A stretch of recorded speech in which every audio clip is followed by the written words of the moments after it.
Welcome to it's UTV. నేను మీ నాగరాజ్ బైసెట్టి. ఈరోజు మన అతిథి జై భీమ్ పార్టీ అధినేత, మాజీ న్యాయమూర్తి, ప్రస్తుత సీనియర్ న్యాయవాది అయిన జడా శ్రావణ్ కుమార్ గారు.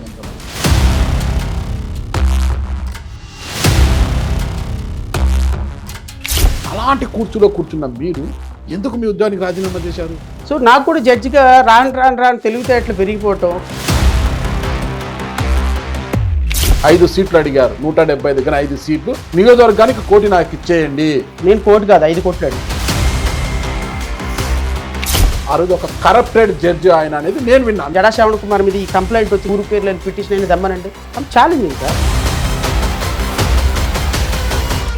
ఈ రాజకీయ చదరంగంలో ఎలా పైకి వస్తామని ఒక రాజకీయ పార్టీ పెట్టారు, మీరు ఎలా ముందుకు వస్తారు? జడా శ్రావణ్ కుమార్ ఏమవుతాడో చూడండి. ఎరుగుతుంది సామాజిక వర్గాన్ని ఒక తాడి మీద నడిపించాలని అనుకుని ఉంటే ఖచ్చితంగా ఒక పార్టీ మీద పెట్టుకొని ఉండేవాళ్ళ. మన శ్రావణ్ మనవాడు, మన దళితుడు, మన కోసం నిలబడ్డాడు, మన పవర్ ఏంటో చూపించాలని దళితులు అనుకోలేదు. కోట్లు వస్తేనే ప్రజాస్వామ్యం. అమ్మాయి కేసు రిటైర్డ్ జడ్జి న్యాయవాదిగా ఉన్న జడా శ్రావణ్ గారు వాదించారా, తీసుకున్నారు కేసు? జడా శ్రావణ్ కుమార్ ఇట్లా నా కళ్ళ ముందరే 25 lakhs తీసుకొని 25 కోట్ల రూపాయలు నా సొంత డబ్బులు ఖర్చు పెట్టిన వ్యక్తిని నేను.